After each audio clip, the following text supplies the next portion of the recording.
असाउद्दीन ओवैसी जी। Speaker sir, आपका बेहद शुक्रिया कि कल शाम में आपने फ़ोन करके मेरी खैरियत और मुझसे दरियाफ़्त किया कि क्या हुआ, और आपने मुझे बताया कि आपने फ़ौरन पुलिस के आला अहदेदारों से बातचीत भी की। मैं आपका बेहद शुक्रिया अदा करता हूं कि आपने अपनी संवैधानिक जिम्मेदारी को एक रुकने पार्लिमान की जान पर जब कातिलाना हमला किया गया टोल गेट पर, आपने उस बात की। मैं आपका शुक्रिया अदा करता हूं। स्पीकर साहब, मैं मुख्तसर से यहाँ पर ये बात कहना चाहूँगा कि मुख्तलिफ सियासी पार्टियाँ मुख्तलिफ प्रदेश में इक़्तिदार पर हैं। ये बात आप तमाम को मैं गोशेगुजार कर रहा हूँ कि आखिर ये कौन लोग हैं जो गोली पर भरोसा करते हैं, बैलेट पर नहीं करते।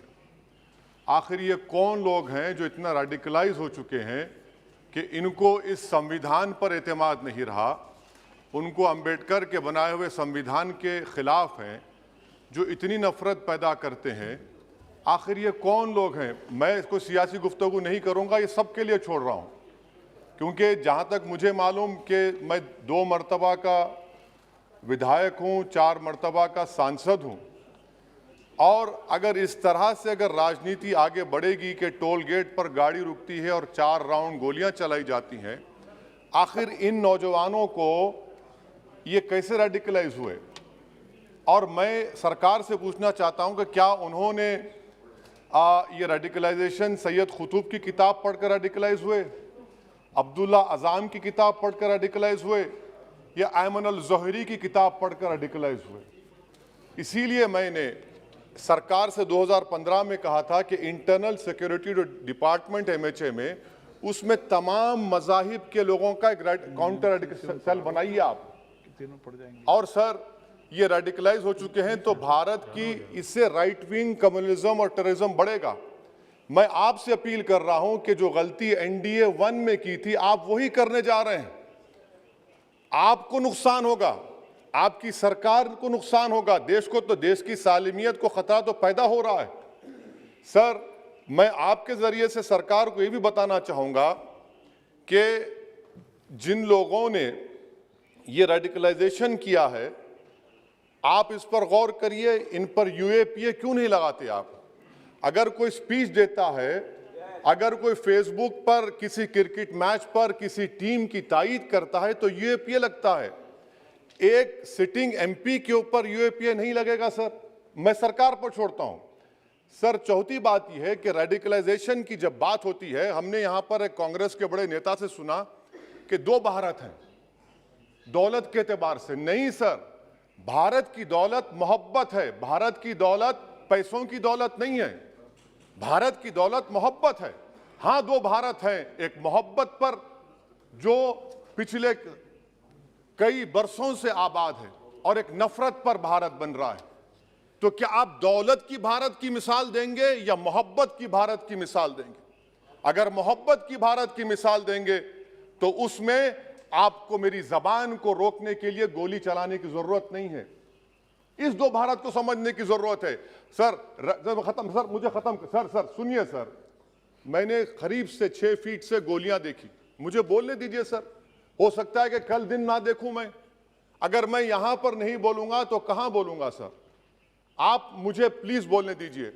सर, मैं आपसे गुजारिश ये करना चाहूंगा कि आप हरिद्वार में, रायपुर में और इलाहाबाद प्रयागराज में मेरे बारे में क्या कहा गया? आपके नाईबी की रिपोर्ट है ना, आप क्यों छुपा रहे उसको?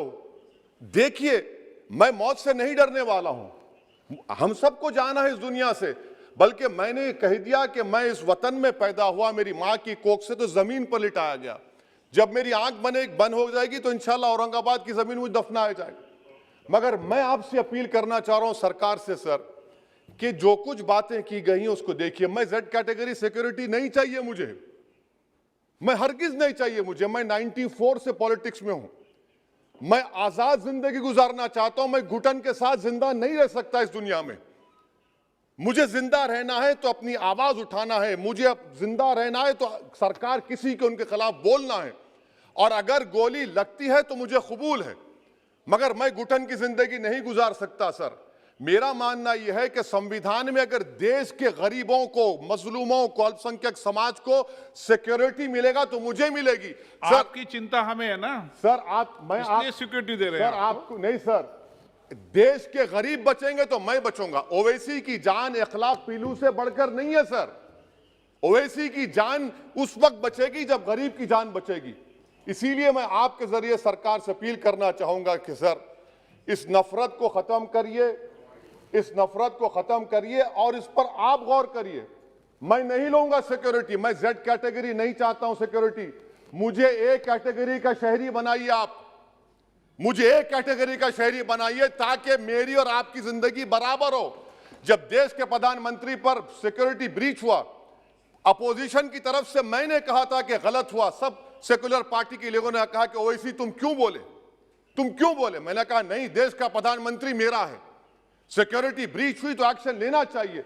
मगर 4 मर्तबा के एमपी पर कोई 6 फीट के फासले से 4-4 गोली चलाता है।